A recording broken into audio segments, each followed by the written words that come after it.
This channel does not promote any violent, harmful, or illegal activities. All content provided by this channel is meant for an educational purpose only. তিলোত্তমার খুন ও ধর্ষণের ঘটনায় আরও এক বিস্ফোরক তথ্য প্রকাশ্যে আনলো TV9 বাংলা। যে তথ্য প্রশ্ন তুলে দিচ্ছে, সেমিনার কক্ষ কি আদৌ ঘটনাস্থল? গত 14ই আগস্ট আরজিকর মেডিকেল কলেজের সেমিনার রুম 3rd ফ্লোরে যেটি অবস্থিত, সেই সেমিনার রুম যেখান থেকে তিলোত্তমার দেহ উদ্ধার হয়েছিল, তার লাগোয়া নার্সিং স্টেশন, MDR করিডোর এবং আরও যে সংলগ্ন এলাকা রয়েছে, যে বাথরুম ভেঙে ফেলা হয়েছিল, সেই সমস্ত জায়গা 3.5 ঘন্টারও বেশি সময় ধরে CFSL এর টিম জরিপ করে। কি উঠে এলো সেই রিপোর্টে? সমস্ত রিপোর্টটাকে থরলি দেখে, পুঙ্খানুপুঙ্খভাবে দেখে আমার মনে হয়েছে যে এইখানেতে বডিটা ছিল বলা হচ্ছে, এবং ম্যাট্রেসের সবরে কতগুলো দাগ চিহ্ন এ সমস্ত দেখা গেছে। এই দুটোর সঙ্গে কিন্তু বডিতে যে সমস্ত ইনজুরি দেখা গেছে পোস্টমর্টম রিপোর্টে, তার সঙ্গে সামঞ্জস্য নেই। হ্যাঁ, তাই জন্য একটা সন্দেহের উদ্রেক হচ্ছে যে এইটাই সিন অফ ক্রাইম বা প্লেস অফ অকারেন্স কিনা, এইটা সম্বন্ধে সঠিক সিদ্ধান্তে আসা সম্ভব নয় এই ইনভেস্টিগেশন রিপোর্ট থেকে। কেন এটা মনে হচ্ছে? কেন এটা মনে হচ্ছে? যেহেতু তার শরীরে যে সমস্ত ইনজুরিগুলো পোস্টমর্টম রিপোর্টে দেখা গেছে, সেইটার সঙ্গে ম্যাট্রেসে যে সমস্ত ফাইন্ডিংস পাওয়া যাচ্ছে সেটা কিন্তু নয়, সেটা কিন্তু মিলছে না বডির সঙ্গে। বডিতে যা পাওয়া গেছে তার সঙ্গে ম্যাট্রেসের ওপর যে মানে স্ট্রাগলের চিহ্ন বলে মনে হচ্ছে, যে চিহ্নগুলো দেখা গেছে, তার সঙ্গে বডিতে যে ইনজুরিগুলো দেখা গেছে তার সঙ্গে মিলছে না, অর্থাৎ করবোরেট করছে না। মানে ওই ইনজুরি পোস্টমর্টম রিপোর্টে যা ইনজুরি বলা হয়েছে সেটা যদি ভিকটিম এবং অ্যাসেলেন্টের মধ্যে একটা স্ট্রাগল হয়ে থাকে, তার জন্য এইগুলো হয়েছে, তাহলে যেন বলা হচ্ছে ওখানে যেরকম ইনজুরিটা পোস্টমর্টম রিপোর্টে পাওয়া গেছে আর ম্যাট্রেসে যা এভিডেন্স পাওয়া যাচ্ছে তার সঙ্গে করসপন্ড করছে না।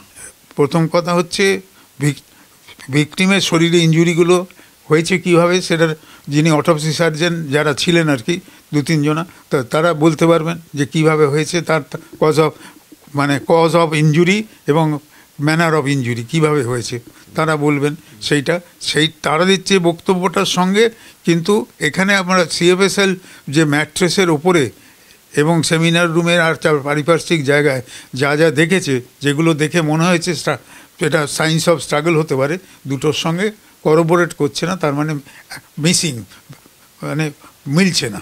নতুন করে দেখতে হবে যে অ্যাকচুয়াল সিন অফ অকারেন্স বা প্লেস অফ ক্রাইম, মানে সিন অফ ক্রাইম এবং প্লেস অফ অকারেন্স কোনটা, সেটাকে আবার নতুন করে ইনভেস্টিগেশন করতে হবে।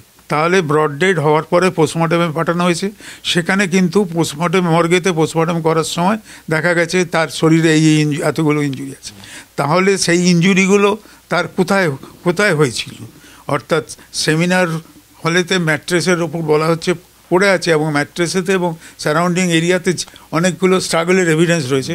তাহলে এই যে তার শরীরে যে চিহ্নগুলো হয়েছে সেগুলো তাহলে কোথায় হয়েছিল?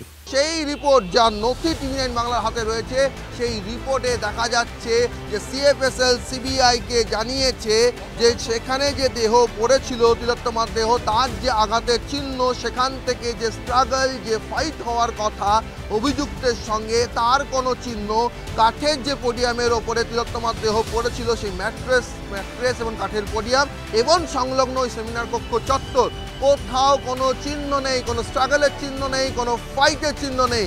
আর সেখান থেকেই ফরেন্সিক বিশেষজ্ঞরা বলছেন, এই কথা যখন বলা হচ্ছে তখন সেমিনার কক্ষ আদৌ ঘটনাস্থল কিনা সেই বিষয়টিও প্রশ্নের তালিকার মধ্যে ঢুকে পড়ছে, এবং তার একটা পূর্ণাঙ্গ তদন্ত হওয়া প্রয়োজন, একটা সুনির্দিষ্ট উত্তর আসা প্রয়োজন। আদৌ সেমিনার কক্ষ কি ঘটনাস্থল? এই যে প্রশ্নগুলো উঠে আসছে, তাহলে কি ওই জায়গাটা প্লেস অফ অ্যাকারেন্স নয়, অন্য কোথাও হয়েছে? তাহলে আরজিকরের ভিতর কোথায়? তাহলে এই যে এত ঘটনার ক্রম প্রশ্নগুলো উঠে আসছে, যেখানে আমরা তো বারবার বলেছি যে একটা চেস্ট মেডিসিন ডিপার্টমেন্টের একটা সেমিনার রুম, সেখানে একটা নার্সিং স্টেশন আছে, এতগুলো ওয়ার্ড আছে, সেখানে 24/7 পরিষেবা চলে, জুনিয়র ডাক্তার আছে, জিডিএ আছে, সিস্টার আছে, পেশেন্ট বাড়ির লোক যাতায়াত করে, সিকিউরিটি গার্ড আছে, বাইরে ওই করিডোরের বাইরে সিসিটিভি ক্যামেরা আছে। তাহলে একজন ব্যক্তির পক্ষে এইরকম একটা নিরাপদ জায়গা, আমরা কি বলছি যে হসপিটালের মধ্যে নিরাপদ স্থান হচ্ছে আমাদের অন ডিউটি রুম, তাহলে সেই জায়গা সেমিনার রুম যেখানে একটা পড়াশোনার জায়গা, সেইখানে এরকম একটা ক্রাইম ভিকটিম ঘটবে, এটা আমাদেরও কল্পনার বাইরে ছিল। সিএফএসএল রিপোর্ট তো মারাত্মক বটেই, সেই জন্যই আমরা দেখার আগেও তিলোত্তমার মা বাবা এগুলো পেয়েছিলেন এবং তাদের কাছ থেকে আমরা যা জানতে পারি, শুধু সিএফএসএল রিপোর্টটা আরও বিভিন্ন, মানে আমি যারা বারবার করে বলছিলাম যে প্রশ্ন তুলে দিয়েছে, যেখানে তিলোত্তমাকে পাওয়া গেছিল সেটাকে হয়তো বলা যেতে পারে the place where the dead body, মানে or the motionless body was found. এখন সারা প্রশ্ন উঠে গেছে যে was that the place of occurrence, was that the place of crime, seminar কক্ষই কি আদৌ ঘটনাস্থল? একদম, মানে এবং তার মধ্যে সিবিআই আবার একটি অর্থোপেডিক ডিপার্টমেন্টে অন্য তলায় একটি অর্থোপেডিক ডিপার্টমেন্টকে সিল করে রেখে দিয়েছে, চার্জশিটে সে কথার মেনশন নেই। সুতরাং আজকে কিন্তু সিন অফ ক্রাইমটাই কি, যেটাকে পুলিশ সেমিনার রুম করে চালাবার চেষ্টা করেছিল, এই রিপোর্টের পরে কিন্তু সেটাকেই একটা প্রশ্নচিহ্ন সামনে দাঁড় করিয়ে দিয়েছে। আদালতে তার মা বাবার হয়ে যে লয়াররা সওয়াল করছেন, নিশ্চয়ই তারা এই প্রসঙ্গগুলো হয়তো কালকে তুলবেন, কারণ আদালত সিবিআইয়ের কাছ থেকে ডিটেল একটা রিপোর্ট চেয়েছে। দেখা যাক আগামীকাল আদালতে কী বেরোয়, সেটাও আমরা বলতে পারবো না, কারণ আমাদের কাছে সিবিআই রিপোর্ট কি দেখুন, সেখানে বিচক্ষণ লয়াররা সবাই হাইকোর্টে লড়ছেন, মহামান্য বিচারপতি সেখানে। প্রশ্ন উঠে গেল যে এই প্রশ্নটা তো উঠে গেল, যে এই সন্দেহটা তো উঠে গেল। হ্যাঁ, সন্দেহ তো শুধু এটা কেন, মানে আজকে তো স্তরে স্তরে সন্দেহ জায়গা উঠছে। আমরা দেখতে পাচ্ছি একমাত্র সঞ্জয় রায় ছাড়া আর বোধহয় কারুরই মোবাইলের রেকর্ডিং, তারা কে কোথায় 8 তারিখ 9 তারিখ 10 তারিখ ছিল, সন্দীপ ঘোষ থেকে শুরু করে সবাই সেদিন যারা ডিউটিতে ছিল, যে নার্সরা ডিউটিতে ছিল, সেই নার্সদের মধ্যে একজনকেও জেরা করা হয়নি। হসপিটালে প্যারামেডিক্যাল স্টাফ যারা ছিল তাদের কাউকে জেরা করা হয়নি। এই যে পুরো বিচার, মানে যে প্রক্রিয়াটা কলকাতা পুলিশ বা সিবিআই করেছে, তার কিন্তু পরতে ফাঁক আমরা লক্ষ্য করতে পারছি। ক্যামেরা গৌরব পালের সঙ্গে শরৎ দত্ত, TV9 বাংলা, কলকাতা।